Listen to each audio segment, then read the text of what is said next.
So the martial arts, when was it that you first started training, and what made you want to train? I started in the martial art. I feel like I've been doing martial art all my life. To really say a certain time specific that I know when I started certain specific training, yeah, I can pretty much chronicle that. We can pretty much detail that. But I feel like martial artists in general, you know, I feel like it's something I've been doing all my whole life. I feel like I was born doing it. I started doing fencing in England when I went to school in England as a kid. I started doing fencing, I started doing judo, boxing, you know, just the basic arts over there. Then I came here, I started the Kung Fu in the northern Shaolin. But I started the martial training in general, like fencing and boxing and so forth in England. I started like when I was 8 or 9. And from there, you know, I branched off into different arts. You know, when I came here, I started doing the Shaolin, northern Shaolin Danshin Pei or Tenshin Pai. From there, I branched off into Xingyi and Bagua and the Tai Chi, the internals. At that time, however, those styles wasn't very well known under the Danshin Pei system.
You know, also studied the internals, the standing meditation and all of that, because those were some of the systems that attracted me based on the fact that these styles could help one to expand oneself, one's consciousness.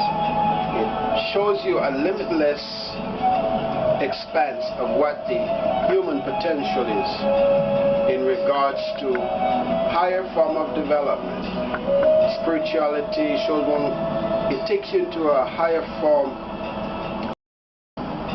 movement of understanding of how the movement is connected to oneself, one's environment, the greater God and a whole. It helps one to understand oneself on a bigger level. That's what the internal style did for me. And naturally, everything now that I do, it's influenced by the internals.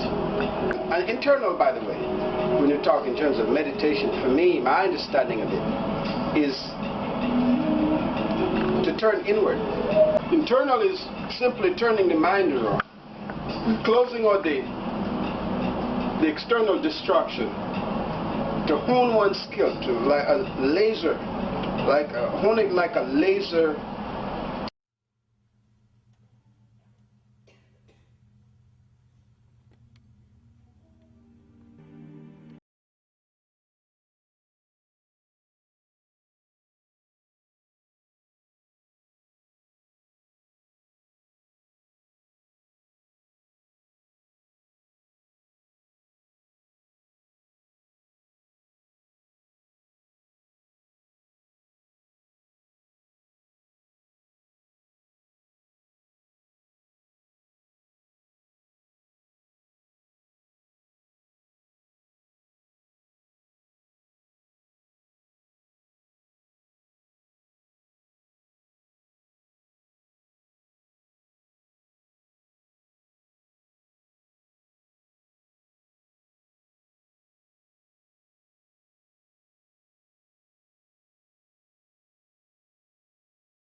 Move on to other styles with in the Kigana and styles. I started studying Kigana and the African flavor, interpretation, Afrocentric type of art. And that's when I really got heavy into the Kigana and Gumi.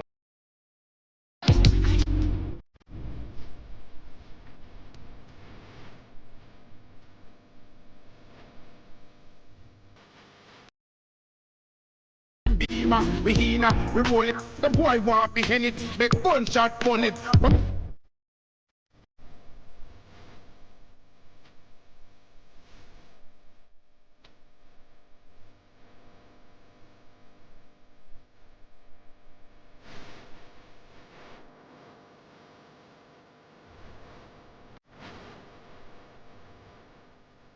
And from that, I did the branch of the Kigana and Gumi, which is my specialty now, which is a shopper. I just have students all over the place, England, Holland, Jamaica. Like I was mentioning, this is one of my students here, Amy. She have her own studio, own Tai Chi studio in Holland. She studied with me for 10 years over here. And she was able to go back and open up her own school, and she have a very good, successful practice, you know, in the internal arts. So, you know, I have students from different walks of life, different professions. Some of them are scientists, some of them are doctors, you know, different creed, different color, different religion. That's what the art has done for me. In the art, it brings everyone together, you know. It's a very international melting pot, so to speak, that I teach, a student that I teach, you know, from all walks of life.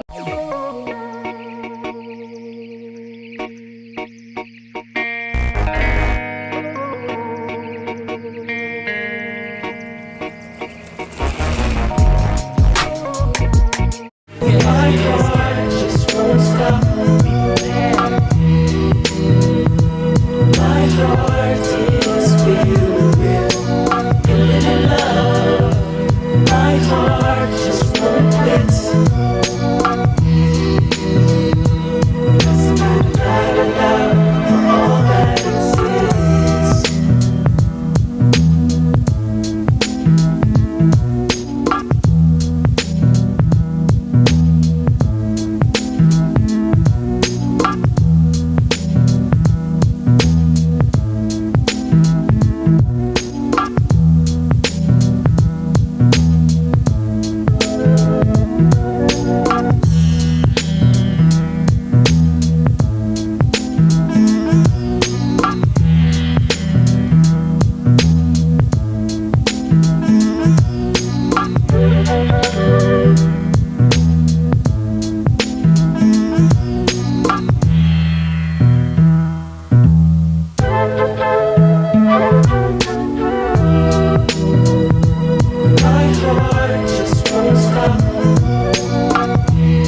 Atma.